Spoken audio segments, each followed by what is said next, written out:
Hello guys, samahan niyo po ako ngayon. Magluluto po tayo ng ah, fried chicken legs.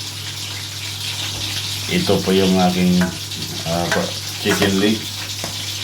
Ito, pinagtimplahan ko siya ng patis ang pinagtitimpla ko dito. Patis, tapos paminta,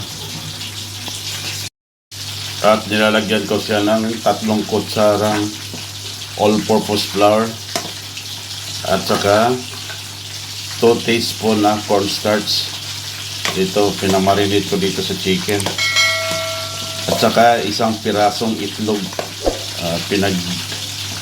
ko dito, marinate ko sa chicken. Tapos, bago ko siya ipiprito, ilalagyan ko siya ng breadcrumbs para maganda ang kulay niya at saka malasa. At galing siya dito, i-coated ko siya ng breadcrumbs at saka i-dry ko na siya dito. Yun, i-dry ko na siya dito. Ayan, ang ganda ng kulay niya. Okay? At dahan-dahan lang din ang apoy sa pagpiprito para hindi masusunog. Kasi yung breadcrumbs, pagka malakas yung apoy, madali siyang mangingitim.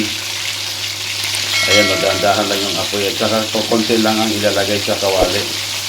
Huwag masyadong marami. Kasi nga, mahina lang ang apoy ang gamit mo. Ayan. Ulitin ko, ang titipla ko dito sa manok na to ay patis. Subukan nyo, napakabango at masarap pa. Patis, paminta, tapos squeeze ko siya ng lemon juice. Tapos, dito sa manok, ibabalik natin dito. Nilalagyan ko siya ng 3 kutsarang all-purpose flour at saka 2 teaspoon ng cornstarch. Okay. Yan po ang marination na dito. Itong manok na na to, bali 900 grams. Lahat na to. At yung patis, tsantsahin nyo na lang ang patis paglagay. Mga siguro more or less 2.5 tablespoon.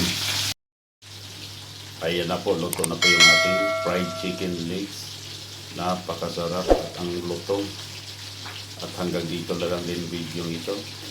Sana po nag-enjoy po kayo dito sa video na binabahagi ko po sa inyo. At maraming salamat sa papapanood niyo. God bless you all.